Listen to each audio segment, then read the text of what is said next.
नमस्कार। VIP news में आपका बहुत बहुत स्वागत है। आपके साथ मैं हूं पल्लवी परिहार और रुक करेंगे खबरों की ओर। चावड़ी में एक दर्दनाक सड़क हादसा हो गया जब एक ट्रक अनियंत्रित होकर सड़क किनारे स्थित एक मकान में घुस गया। बता दें कि ट्रक भानु प्रतापपुर से चारामा की ओर जा रहा था, तभी सामने से आ रही ट्रक के अनियंत्रित होने के कारण यह हादसा हुआ। वहीं हादसे के बाद ट्रक का एक हिस्सा मकान के स्टोर रूम में जा घुसा, जिससे स्टोर रूम में बुरी तरह से तहस नहस हो गया। हालांकि इस हादसे में मकान में कोई जनहानि नहीं हुई।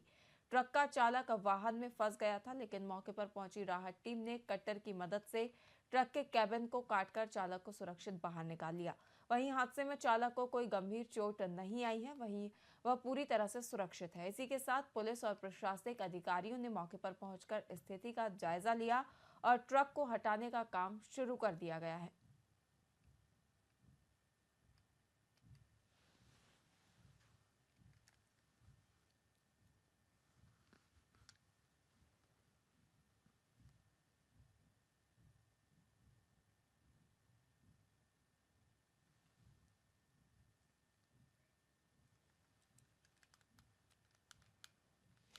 वहीं अगली खबर भिलाई से सामने आ रही है, जहां भिलाई में नकली पनीर बनाने वाली एक फैक्ट्री पर छापेमार कार्रवाई की गई। बताया जा रहा है कि यह फैक्ट्री दुर्ग जिले के कुम्हारी से अहरवाला रोड पर स्थित है, जो कि पिछले 4 महीने से संचालित की जा रही थी। दरअसल इस फैक्ट्री में schemed milk powder, palm oil और अन्य अमानक तेल को मिलाकर नकली और घटिया पनीर का निर्माण किया जाता था और उसे बाजार में धड़ल्ले से बेचा जा रहा था। पिछले कुछ दिनों से लगातार खाद्य विभाग को ये शिकायतें मिल रही थी कि त्योहारी सीजन में खराब गुणवत्ता वाला पनीर बाजार में बिक रहा है, जिसके बाद खाद्य विभाग ने कुछ डेयरी से सैंपल भी लिए थे और सैंपल लेने के बाद पनीर फैक्ट्री की जानकारी पर एसडीएम की टीम ने खाद्य विभाग के साथ पहुंचकर छापेमार कार्रवाई की। फिलहाल पनीर के सैंपल लैब में टेस्ट के लिए भेज दिए गए हैं और फैक्ट्री को सील कर दिया गया है।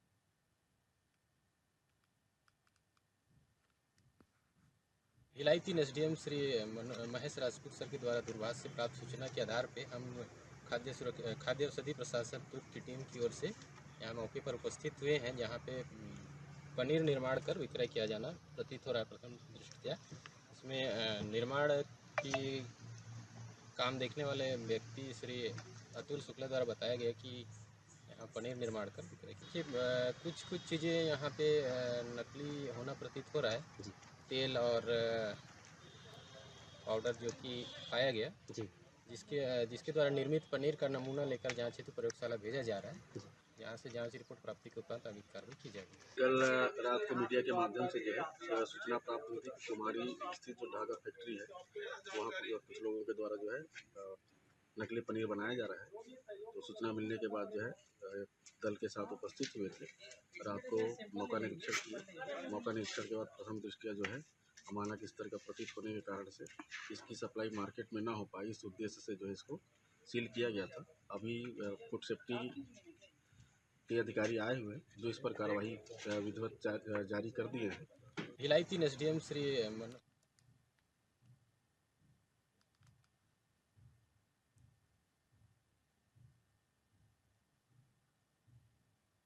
भानु प्रतापपुर विकासखंड के फरसकोट में प्रधानमंत्री नरेंद्र मोदी ने वर्चुअल एकलव्य मॉडल आवासीय विद्यालय का लोकार्पण किया, जहां भानु प्रतापपुर अधिकारियों की लापरवाही के कारण भारी अव्यवस्था देखी गई। आपको बता दें कि बिरसा मुंडा की जयंती पर कार्यक्रम आयोजित किया गया था, जहां प्रधानमंत्री नरेंद्र मोदी ने वर्चुअल लोकार्पण किया। इस दौरान काफी अव्यवस्था देखी गई, जिसको लेकर कांकेर सांसद भोजराज नाग काफी नाराज हुए और सांसद ने बेमन से फीता काटा। उनके बैठने के स्थान पर न पीने का पानी की व्यवस्था थी और न ही बच्चों के लिए। इतना ही नहीं, प्रशासन ने इस वर्चुअल कार्यक्रम की जानकारी पत्रकारों, जनप्रतिनिधियों और पार्टी कार्यकर्ता सहित ग्रामीणों तक को नहीं दी।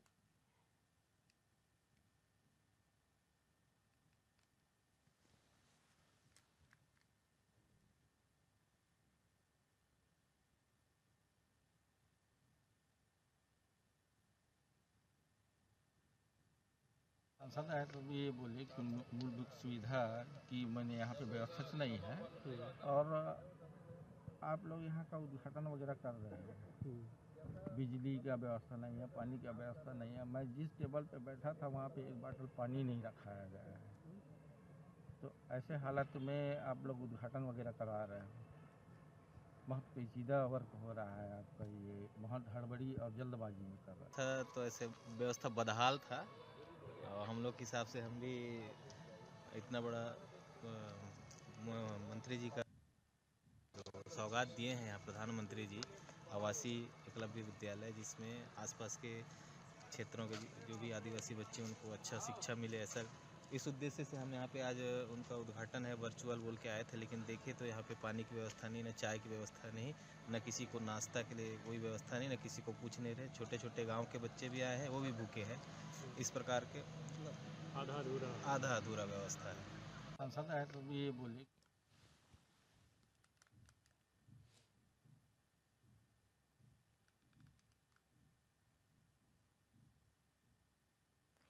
मुंगेली जिले के खुड़िया में जनजातीय गौरव दिवस बड़े धूमधाम से मनाया गया। वहीं इस अवसर पर भगवान बिरसा मुंडा की 150वीं जयंती पर उन्हें श्रद्धांजलि अर्पित की गई और उनके संघर्षों को याद किया गया। बता दें कि कार्यक्रम को प्रधानमंत्री नरेंद्र मोदी ने बिहार के जमुई से वर्चुअल माध्यम से संबोधित किया और देशवासियों को बधाई दी। साथ ही खुड़िया में आयोजित जिला स्तरीय कार्यक्रम के मुख्य अतिथि के रूप में उप मुख्यमंत्री अरुण साव मौजूद रहे। उन्होंने भगवान बिरसा मुंडा को श्रद्धांजलि अर्पित करते हुए कहा कि वे एक महान जननायक थे, जिन्होंने आदिवासी समुदाय को जल जंगल और जमीन की रक्षा के लिए जागरूक किया और उन्हें अपने हक के लिए संघर्ष करने की प्रेरणा दी।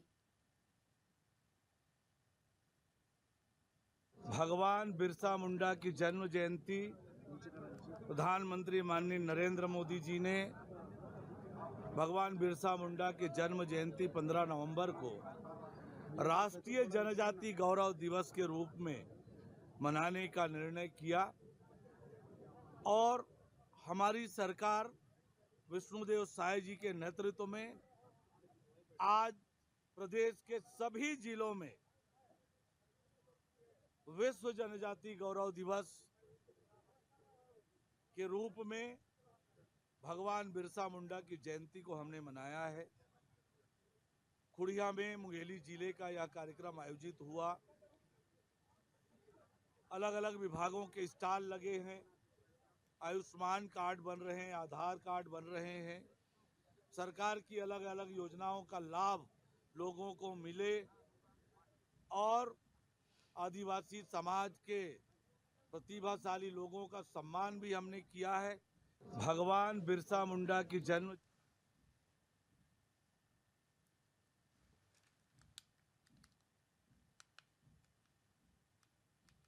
बसना अनुविभागीय अधिकारी मनोज खांडे के निर्देशन में प्रशासन ने देर रात बसना के ग्राम अंकोरी में 2 किसानों के घरों में अवैध रूप से भंडारण किए गए लगभग 879 कट्टा धान को जब्त कर लिया है। वहीं प्रशासन को सूचना मिली थी कि अंकोरी में इन दोनों किसानों के घरों में बिना उचित दस्तावेज के धान का भंडारण किया गया है।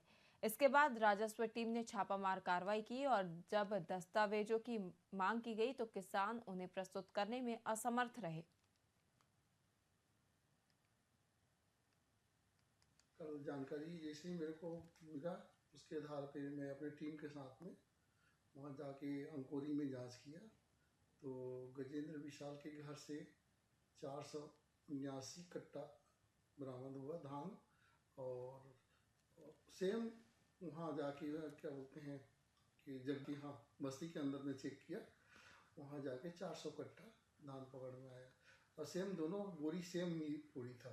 और जगदीश विशाल द्वारा भी जगदीश सिद्धार्थ द्वारा भी बताया गया कि ये भी गजेंद्र का ही धान है। उसके आधार पे दोनों को शक के आधार पे दोनों का अवैध धान भंडारण के वजह से उसको जब्ती की तो कार्रवाई के लिए मंडी सचिव को दे दिया है। कल जानकारी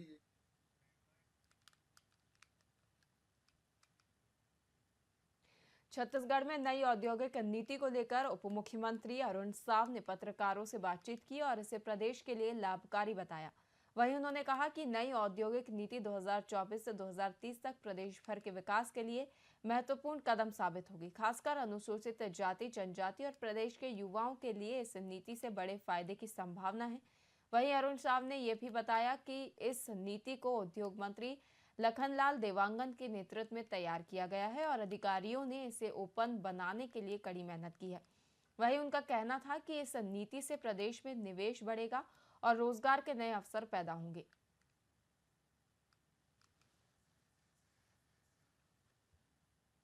राज्य की वर्तमान परिस्थिति पर पूरी तरह से विचार करके नई औद्योगिक विकास नीति 2024-30 छत्तीसगढ़ सरकार ने विष्णुदेव साय जी के नेतृत्व में हमारे उद्योग मंत्री लखनलाल देवांगन जी के मार्गदर्शन में बनाया है कि हमारा उद्योगों का विकास केवल कुछ एक एरिया तक सीमित न रहे।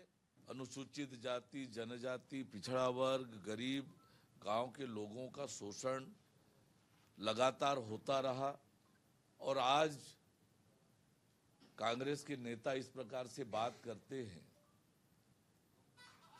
उन्हें इस तरह की बात करने का कोई अधिकार नहीं है। राज्य की वर्तमान परिस्थिति पर पूरी तरह से विचार करके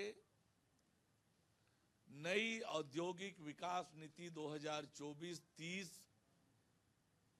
छत्तीसगढ़ सरकार ने विष्णुदेव साय जी के नेतृत्व में हमारे उद्योग मंत्री लखनलाल देवांगन जी के मार्गदर्शन में बनाया है कि हमारा उद्योगों का विकास केवल कुछ एक एरिया तक सीमित न रहे। अनुसूचित जाति, जनजाति, पिछड़ा वर्ग, गरीब, गांव के लोगों का शोषण। छत्तीसगढ़ में शराब के मामले को लेकर लगातार राजनीतिकरण हो रहा है। आपको बता दें कि राजनीतिक कल्याणों में हाल ही में छत्तीसगढ़ की मौजूदा भाजपा सरकार ने नई उद्योग नीति लाई थी, जिसमें शराब को लेकर एक बड़ा कदम सरकार ने उठाया था, जिसमें सरकार ने एक ऐप लॉन्च करके शराब प्रेमियों के लिए मनपसंद शराब देने का ऑप्शन रखा हुआ था।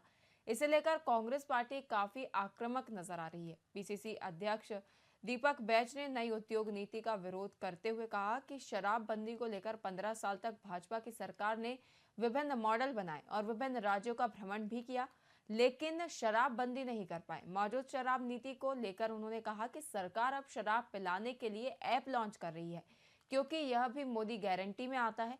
आगे उन्होंने कहा कि शिक्षा स्वास्थ्य के लिए कोई भी ऐप लॉन्च नहीं किया गया है, लेकिन सरकार ने शराब पिलाने के लिए ऐप लॉन्च किया है। साथ ही उन्होंने पार्टी का पक्ष रखते हुए कहा कि पार्टी इसका विरोध करती है।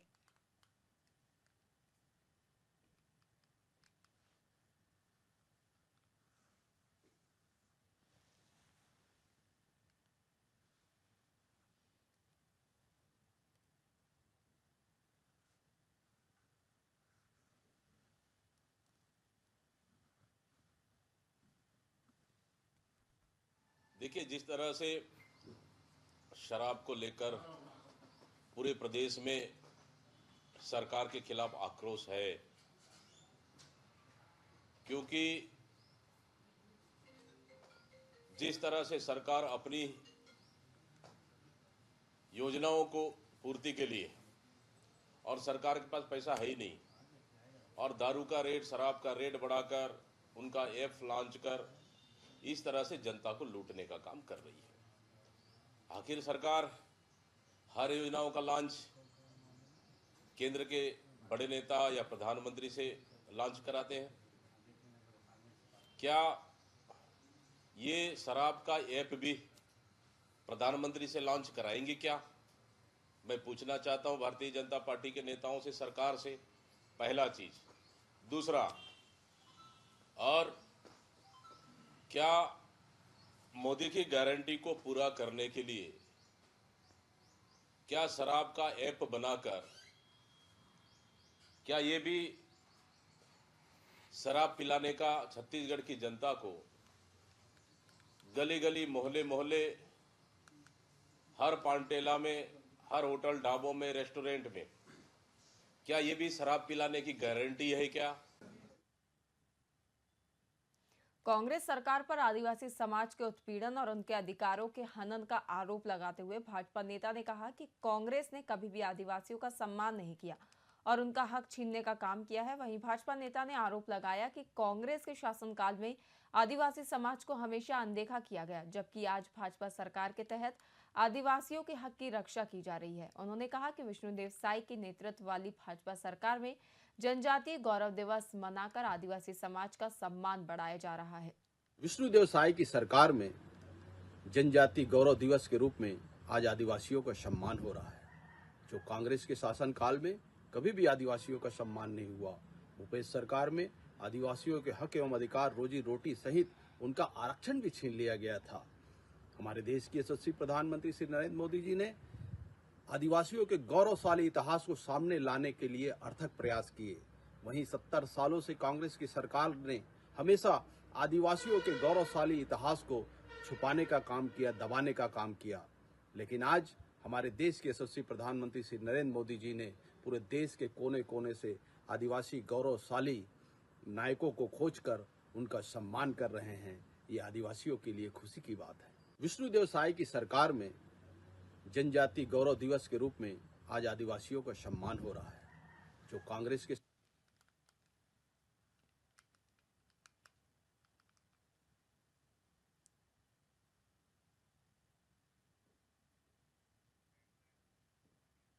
छत्तीसगढ़ के कांकेर और नारायणपुर जिलों की महाराष्ट्र सीमा से लगे अबुझमाड़ क्षेत्र में सुरक्षा बलों और नक्सलियों के बीच भीषण मुठभेड़ हो गई। वहीं इस मुठभेड़ में 2 जवान घायल हुए, जिन्हें इलाज के लिए नारायण हॉस्पिटल में भर्ती करवाया गया। वहीं जवान ने बताया कि 23 से अधिक नक्सली घटना के दौरान मौजूद थे। 5 नक्सलियों की मृत्यु के साथ कई घायल नक्सली फरार बताए जा रहे हैं। बता दें कि कांकेर और नारायणपुर जिलों की महाराष्ट्र सीमा से लगते अबुझमाड़ क्षेत्र में सुरक्षा बलों और नक्सलियों के बीच मुठभेड़ हुई है। महाराष्ट्र के C-60 कमांडोज के साथ कांकेर नारायणपुर जिले की पुलिस का इसे अब तक का सबसे बड़ा ऑपरेशन बताया जा रहा है। फिलहाल पुलिस ने अब तक 5 नक्सलियों के शव बरामद कर लिए हैं और घायलों को इलाज के लिए रायपुर लाया गया है।